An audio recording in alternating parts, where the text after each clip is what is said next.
Melbourne, Australia. In the shadow of the country's bushfire crisis, the best tennis players in the world have travelled to Australia for the first Grand Slam event of the decade.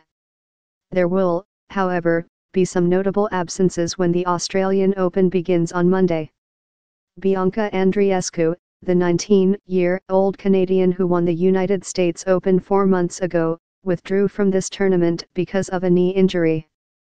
The former number 1 Andy Murray, who defied his retirement announcement here a year ago and returned to the tour after a hip resurfacing operation, has been sidelined again by pelvic bruising. The 2 reigning champions will be present, though, both in good form.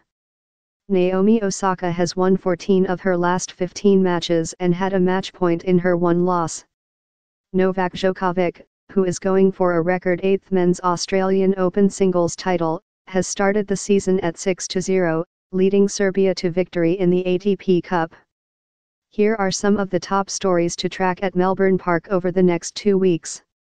When Rafael Nadal won his 19th Grand Slam title at the US Open last year, he moved within 1 of Roger Federer's record haul.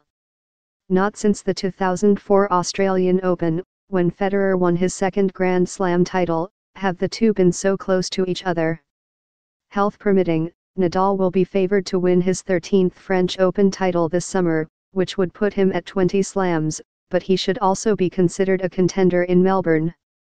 Though he has won here less than at any other Grand Slam event, hoisting the trophy only in 2009, Nadal has reached the final 3 times since, in 2014, 2017 and last year.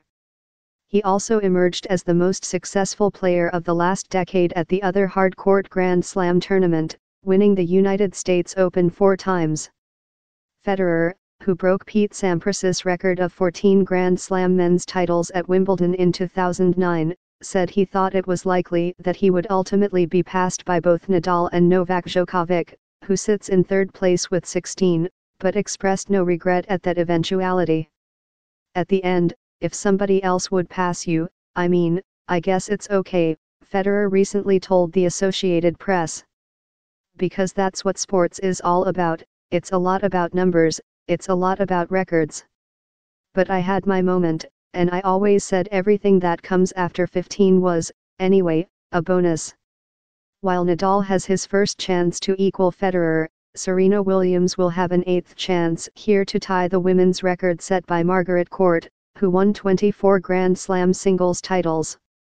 Court played in a vastly different era of tennis, winning 13 of her titles before Grand Slam events were open to professional players, and 11 in Australia before this tournament was consistently contested by top overseas players. Despite these apples to oranges disparities, Williams has set her sights on Court's mark for years.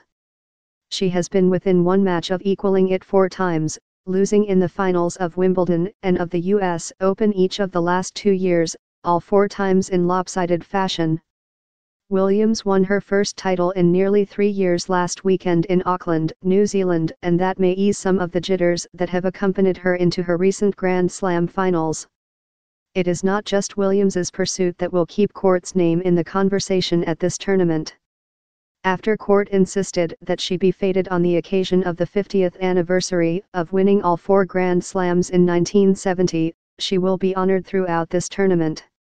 The plans have already drawn the ire of many of Court's critics, including Martina Navratilova, who has called for Court's name to be stripped from the arena bearing her name at Melbourne Park because of her determinedly homophobic and transphobic remarks in recent decades.